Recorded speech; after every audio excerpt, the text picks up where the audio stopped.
ఈసారి జగనన్న 2.0 కొంచెం వేరుగా కూడా ఉంటుంది. నాలో ఉన్న రౌడీ నిద్ర లేకపోద్దురా ప్లీజ్. చిన్నపిల్లలరా మీరు.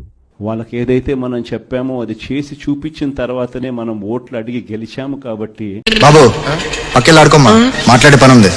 మనం ఓట్లు అడిగి గెలిచాము కాబట్టి అల్లుడు ఎవరతను అతనే ఓనర్లా ఫీల్ అయిపోతున్నాడు. బ్రెయిన్ దెబ్బతిని పిచ్చెక్కి ఇంకా ఆయన ఓనర్ ఫీల్ అవుతూ ఇక్కడిక్కడ తిరుగుతుంటాడు. పిల్లలు 4 రోజులు పొద్దున సాయంత్రం వేసుకో.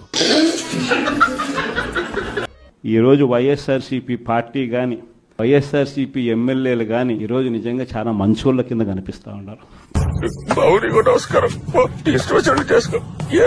మీ ఫేస్ చూస్తేనే తెలుస్తుందిరా నీచ్ కమీన్ కుత్తేలు మీరేనని. మరో 30 సంవత్సరాలు ఏళ్తామని కూడా ఈ సందర్భంగా కూడా మరి గట్టిగా కూడా చెప్తాను. నవ్వుతున్నాడు. ఎవరు పోతా ఉన్నారమ్మా? యా సీనియర్ లీడర్ పోతా ఉన్నాడు. ఏమవుతుంది? ఎవ్వరు కూడా వైఎస్ఆర్ కాంగ్రెస్ పార్టీకి సంబంధించిన ఏ కార్యకర్త వెంటికి కూడా పీకలేడు అని చెప్పి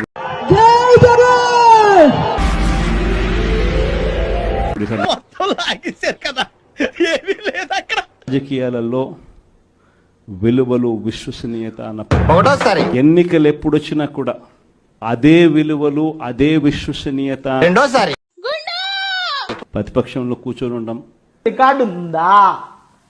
మరెందుకురా నీకు?